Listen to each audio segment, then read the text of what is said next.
உலகத் தமிழர்கள் அனைவருக்கும் இனிய தைத்திருநாள் நல்வாழ்த்துக்கள். பிக் பாஸ் சீசன் 9 தமிழ் இன்னும் 3 நாட்கள்ல முடிவடையக்கூடிய நிலையில, பிக் பாஸ் சீசன் 9 தமிழ் டைட்டிலை தட்டி தூக்கப் போவது யார்? அப்படிங்கிற கேள்வி பலருக்கும் எழுந்திருக்கிறது. நேற்று நடந்த எபிசோட நான் பார்த்ததுக்கப்புறம் எனக்கு உண்மையிலேயே ஒரு மாரி ஆயிடுச்சு. ஏன்னா இந்த சீசனுடைய டைட்டில் வின்னராக இருக்கப் போற திவ்யா கணேஷ் அந்த பிக் பாஸ் வீட்டுக்குள்ள ஒரு நபரை கூட பெர்சனலா சம்பாதிக்கலையா அப்படிங்கிற கேள்வி எனக்குள்ள எழுந்துச்சு. திவ்யா கணேஷ் உண்மையிலேயே ரொம்ப உடைஞ்சு போயிட்டாங்கன்னு சொல்லணும். திவ்யா கிட்ட எனக்கு ரொம்ப பிடிச்ச ஒரு குவாலிட்டி அப்படின்றது ஃபேக்னஸ் அப்படின்றது இருக்காது. ரொம்ப கம்மியா இருக்கும். இருக்காதுன்னு நான் சொல்ல வரல, கம்மியா இருக்குன்னு சொல்றேன். திவ்யாவுடைய ஃபேக்னஸை நம்ம எங்க பார்க்கலாம் அப்படின்னா, பிக் பாஸோட வாய்ஸை கேட்கும் போதெல்லாம் பதர்ன மாதிரி அப்பத்தா அப்படின்னு சொல்லுவாங்க. அந்த ஒரு இடம் மட்டும்தான். மற்ற எல்லா இடங்கள்லையுமே திவ்யா வந்து திவ்யாவா இருப்பாங்க. அப்பத்தான்னு சொல்றதா இருக்கட்டும், அதுக்கப்புறம் தலையில வந்து அந்த தலப்பாவை கட்டிக்கிறதா இருக்கட்டும். ஸோ அது மாதிரி அவங்க பண்ணக்கூடிய விஷயங்கள்ல வந்து உண்மைத்தன்மை அதிகமாக இருக்கும். பிக் பாஸ் வீட்டுக்குள்ள அவங்க வந்தப்ப அவங்களுக்கு கிடைத்த உறவு அப்படிங்கிறது பிரஜன் மற்றும் சாண்ட்ரா.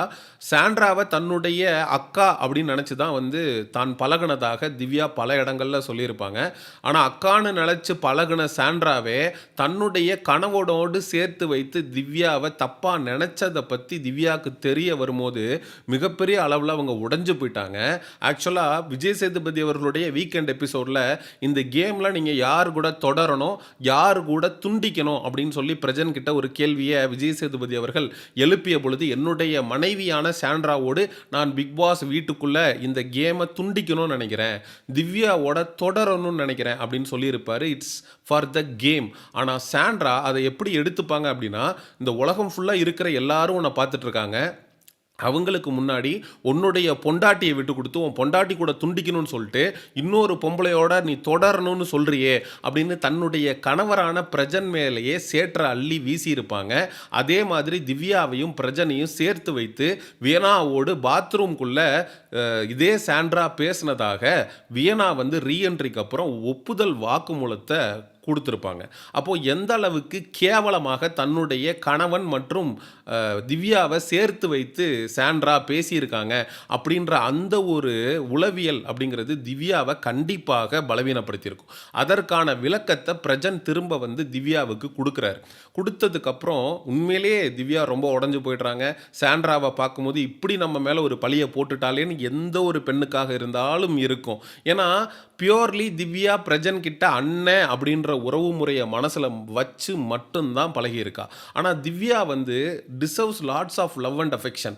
ஏன்னா திவ்யா ஹஸ் பீன் டிரான்ஸ்பரண்ட். நிறைய மாதிரி ஃபேக்னஸ் காட்டல, நிறைய பேர் மாதிரி முன்னாடி விட்டு பின்னாடி பேசல, பல இடங்களில் கேவலமான 18+ கண்டென்ட் போடலை, காதல் கண்டென்ட்ன்ற பேரில் ஒட்டு மொத்தமாக ஒரு ஆணோடு சேர்ந்து ட்ராவல் பண்ணலை. அதாவது காதல் கண்டென்ட்ன்றது இயல்பாக கிரியேட் ஆகுறதுன்றது வேற. பார்வதிக்கு கமருதீன் மேலே அந்த உணர்வுன்றது இயல்பாக கிரியேட் ஆச்சு. ஆனால் பல பேர் அதை ஃபேக்காக பண்ணியிருக்கிறாங்க. ஃபார் எக்ஸாம்பிளுக்கு சொல்லணும்னா எஃப்ஜே மற்றும் வியனா அவங்க 2 பேருக்கும் நடுவில் இருந்தது வந்து டோட்டலி ஃபேக். அது வந்து உண்மையான காதல் உணர்வு அப்படிங்கிறது கிடையாது. ஸோ அந்த மாதிரி ஒரு ஃபேக்கான லவ் கண்டென்ட்டை திவ்யா பண்ணலை. 18+ கண்டென்ட் பேசல. அவங்க பல கண்டஸ்டண்ட்டை விட பெட்டராக இருந்திருக்காங்க. என்னதான் அவங்களுடைய இன்புட்ஸ் கம்மியாக இருந்தாலும் இந்த டாப் 4லேயே நம்ம பெஸ்ட் அவுட் ஆஃப் ஒர்ஸ்ட் அப்படின்னு செலக்ட் பண்ணக்கூடிய சுச்சுவேஷனில் இருக்கும். இதே பார்வதி, கமருதீன், கானா வினோத் இவங்கெல்லாம் இந்த ஃபினாலே வீக்குக்குள்ளே இருந்திருந்தாங்கன்னா, பார்வதி கமருதீனுக்கு ரெட் கார்டு கொடுக்காம, கானா வினோத் பொட்டி எடுக்காமல் இந்த ஃபினாலே வீக்குக்குள்ளே ட்ராவல் பண்ணியிருந்தாங்கன்னா திவ்யாவுக்கு கண்டிப்பாக டைட்டிலில் ஜெயிச்சுட்டு போகிறதுக்கான வாய்ப்பு அப்படின்றது கன்ஃபார்மாக கிடச்சிருக்காது.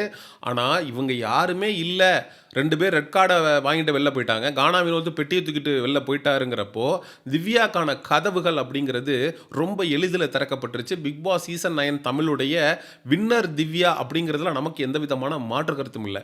அதாவது பிக் பாஸ்ன்றது பணத்தை ஜெயிக்கிறது மட்டும்தானா, பொட்டியை தூக்கிட்டு போகிறது மட்டும்தானா, அந்த கோப்பையை கையில் பிடிக்கிறது மட்டும்தானா, 50 லட்சம் தானா, விக்டோரியஸ் கார் வாங்குறது தானா, அதையும் தாண்டி அந்த வீட்டுக்குள்ளே உறவுகளை சம்பாதிக்கிறது.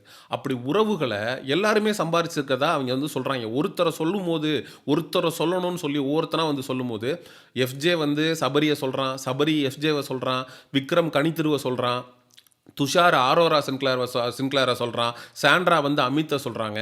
இது மாதிரி ஒவ்வொருத்தருக்கும் ஒவ்வொரு நபர்கள் இருக்கும்போது, திவ்யாவுக்கு மட்டும் என்னுடைய பேரை மட்டும் யாருமே சொல்லலையே, என்னுடைய ஏவி வந்து வரலையே, நான் ஏவிலே இல்லையே, என் கூட யாருமே நட்பாக பழகலையே, நான் தனித்து விடப்பட்டிருக்கனே, அப்போ இந்த வீட்டுக்குள்ளே கிட்டத்தட்ட 70க்கும் மேற்பட்ட நாட்கள் நான் இருந்து யாரை சம்பாரித்தேன் அப்படின்னு திவ்யா கேட்கக்கூடிய கேள்விகள் ரொம்ப ரொம்ப அருமையான கேள்வி. உண்மையிலேயே இதை வெளியில் இருக்கக்கூடிய வாழக்கூடிய மனிதர்களோட இதை நம்ம பொருத்தி பார்த்தே ஆகணும். என்னதான் நம்ம காசு பணம் பேரு புகழ்னு எல்லாத்தையும் கஷ்டப்பட்டு சம்பாரிச்சாலும் நமக்கு உண்மையாக இருக்கக்கூடிய உறவுகளை சம்பாதிக்கலைன்னா அது உண்மையிலேயே ரொம்ப ரொம்ப ரொம்ப ஒரு மனிதனுக்கு உண்மையிலே கஷ்டத்தை கொடுக்குங்கிறதுல மாற்று கருத்தே இல்லை.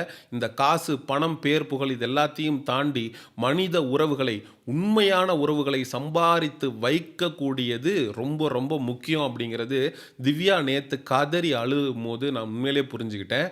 அதுக்கப்புறம் திவ்யாவை வந்து சமாதானப்படுத்துகிறாங்க எல்லாருமே சேர்ந்து. அதுக்கப்புறம் பிரஜன் வந்து சொல்கிறாரு, திவ்யா உன்னோட பேரை நான் எப்படி சொல்ல மாட்டேன்னு நீ நினச்ச, கண்டிப்பாக நான் உன்னோட பேரை தான் சொல்லணும்னு நினச்சேன் அப்படின்னு சொன்னதுக்கப்புறம் சாண்ட்ரா வந்து திவ்யாவை கட்டி பிடிச்சி, பிரஜன் திவ்யாவை கட்டி பிடிச்சி கன்சோல் பண்ணி அவங்கள வந்து சமாதானப்படுத்தி இது எல்லாத்தையும் கடந்த அந்த உறவு அப்படிங்கிறது ப்ராக்டிக்கலி பிக் பாஸ் வீட்டுக்கு வெளியில் நீடிக்குமா அப்படிங்கிறது சந்தேகம் தான். எனக்கு ஒன் ஆஃப் த ஃபேவரட் சீசனாக பிக் பாஸ் சீசன் 8 தமிழ் அமைந்ததுக்கான காரணம் என்னென்னா, டாக்ஸிட்டி அப்படிங்கிறது அந்த சீசனில் டோட்டலாக கிடையாது. இதே சௌந்தர்யா மற்றும் விஷ்ணு மோக்ஷா மார்ஷல் அப்படின்னு சொல்லிட்டு அவங்க வந்து ஒரு ஐஸ்கிரீம் பார்லர் மாதிரி ஸ்டார்ட் பண்ணியிருப்பாங்க. அதுக்கு பார்த்தோம் அப்படின்னா title winner Muthukumaran, Jacqueline, Rayan, அந்த பிக் பாஸ் கண்டஸ்டன்ட் எவன்லாம் சீசன் 8 கண்டஸ்டண்ட்டாக போனானோ இருக்கிற எல்லாருமே வந்து நிற்கிறான். ஒரு நல்லது அப்படிங்கிறப்போ எல்லாரும் ஒன்று கூடி ஒன்றா நிற்கிறாங்க. அதே மாதிரி இந்த சீசனில் இருக்கக்கூடிய எல்லாருமே நட்போடு பழகுவாங்களா அப்படிங்கிற இது வந்து கேள்விதான். நீங்கள் வந்து சொல்லலாம் ஒரு மேடைக்காக கேமராக்காக மக்கள் பார்க்குறாங்கன்றதுக்காக சொல்லலாம். ஆனால் உண்மையிலேயே அந்த உறவுன்றது கேரி ஃபார்வர்ட் ஆகுமா? சீசன் 8 நடந்து முடிஞ்சு 1 வருஷம் ஆச்சு. இவங்க வந்து ஒரு ஐஸ்கிரீம் பார்லரை 1 வருஷத்துக்கு அப்புறம் இப்போ தான் ஒரு மாதத்துக்கு முன்னாடி தொடங்குறாங்க. இருக்கிற எல்லாரும் வந்து அவங்க பண்ணக்கூடிய அந்த பிஸ்னஸுக்கு சப்போர்ட் பண்ணி வீடியோ போட்டு ஆதரவு தெரிவித்து ஸோ இப்படி ஒரு விஷயம் வந்து நடந்திருக்குல்ல. டாக்ஸிக் ஃப்ரீ சீசனாக சீசன் 8ன்றது இருந்திருக்குன்றதுல மாற்று கருத்து இல்லை. நீங்கள் கேமுக்காக எவ்வளவோ பண்ணியிருக்கீங்க பிக் பாஸ் வீட்டுக்குள்ளே. ஆனால் பிக் பாஸ்ன்றது ரொம்ப சின்னது, உலகன்றது ரொம்ப பெருசு. அந்த வெளி உலகத்துக்கு வாருங்க, புது புது முகங்களாக பாருங்கன்னு வடிவேலு சொல்கிற மாதிரி வெளியில் வாங்கடா, அந்த உறவுகளை கன்ஸ்ட்ரக்ட் பண்ணிக்கங்கடா, ஒருத்தனுடைய முன்னேற்றத்தில் வந்து பங்கு பெற்றுக்குங்கடா. ஸோ அதுதாண்டா ரொம்ப அழகாக இருக்குங்கிறது தான் நான் 100க்கு 100 மறுக்க முடியாத உண்மை. கேமுக்காக நீங்கள் பண்ண வேண்டிய அனைத்தையும் செஞ்சு முடிச்சிட்டிங்க. இதுக்கப்புறம் உண்மையான நட்புகள் உண்மையான உறவுகளை பிக் பாஸ் வீட்டுக்கு வெளியில் இந்த பிக் பாஸ் கண்டஸ்டன்ட்ஸ் தொடரணும் அப்படிங்கிறது தான் நமக்கு இருக்கக்கூடிய. ஏன்னா இந்த நல்ல நாளில் இப்படி ஒரு நல்ல விஷயத்தை ரெஜிஸ்டர் பண்ணணும் அப்படின்னு நான் நினச்சேன். ஸோ அதனால் ரெஜிஸ்டர் பண்ணிட்டேன். மக்களாகி நீங்கள் இந்த காசு பணம் பேரு புகழ் இது எல்லாத்தையும் தாண்டி உண்மையான உறவுகள் கிடைக்கிறது ரொம்ப கஷ்டம் அப்படின்னு நினைக்கிறீங்க அப்படின்னா மறக்காமல் உங்களுடைய கருத்துக்களை மறக்காமல் கமெண்ட் செக்ஷனில் சொல்லுங்கள். திவ்யா என்னதான் வந்து பிக் பாஸ் சீசன் 9 டைட்டிலை தட்டி தூக்க போகிற நபராக இருந்தாலும் திவ்யாக்குன்னு அந்த பிக் பாஸ் வீட்டுக்குள்ளே யாருமே இல்லையே அப்படின்னு வந்து திவ்யா சொல்லி கேட்கும்போது உண்மையிலேயே ரொம்ப கஷ்டமாக இருந்துச்சு. ஆனால் இவ்வளோ பிரச்சனையிலையும் ஒருத்தன்டா 2 பேர்ரா, ஒருத்தன் இல்லை 2 பேர். ஒருத்தன் வந்து திவாகர், எனக்கு வந்து உங்கள் எல்லாரோடையும் நான் நட்போடு இருந்தாலும் எனக்கு கடைசி வரைக்கும் நான் தொடரணும், நான் நட்போடு இருக்கணும்னு நினைக்கிற நபர் விஜே பாருன்னு சொன்னான் பாரு, அங்கே நிற்கிறடா திவாகர் நின்று. அதே மாதிரி கானா வினோத்தோட பேரை நிறைய பேர் சொன்னாங்க, நான் கானா வினோத்தோட நட்போடு இருக்கணும் அப்படின்னு சொல்லி. மிகப்பெரிய அளவில் வந்து மக்களை வந்து சம்பாரித்து வச்சுருக்க கானா வினோத் சொல்கிறான், நான் வந்து மிஸ் பண்ணுறத நான் கடைசி வரைக்கும் நான் நட்போடு இருக்கணும்னு நினைக்கிற நபர் வந்து கமருதீன்னு சொன்னான். கானா வினோத்தும் சரி திவாகரும் சரி டிசர்வ்ஸ் அ சல்யூட். சேனலையும் மீறி அங்கே இருக்கிற எல்லாரையும் மீறி விஜே பார்வதியோடு நான் கடைசி வரைக்கும் இருக்கணும், கமருதீனோட நான் கடைசி வரைக்கும் இருக்கணும்னு நினச்ச திவாகருக்கும் கானா வினோத்துக்கும் நம்ம உண்மையிலேயே ஒரு அப்ரிஷியேஷனை கொடுத்து இந்த வீடியோவை முடிச்சுக்கலாம். மக்களாகிய நீங்கள் இந்த வீடியோவை பற்றி என்ன நினைக்கிறீங்க அப்படிங்கிற உங்களுடைய கருத்துக்களை மறக்காமல் கமெண்ட் செக்ஷனில் சொல்லுங்கள். அண்ட் எக்ஸ்க்ளூசிவ் பிக் பாஸ் அப்டேட்ஸுக்கு மிஸ்டர் செய்யோன் சேனலை சப்ஸ்கிரைப் பண்ணுங்கள். See you in the next video. Bye.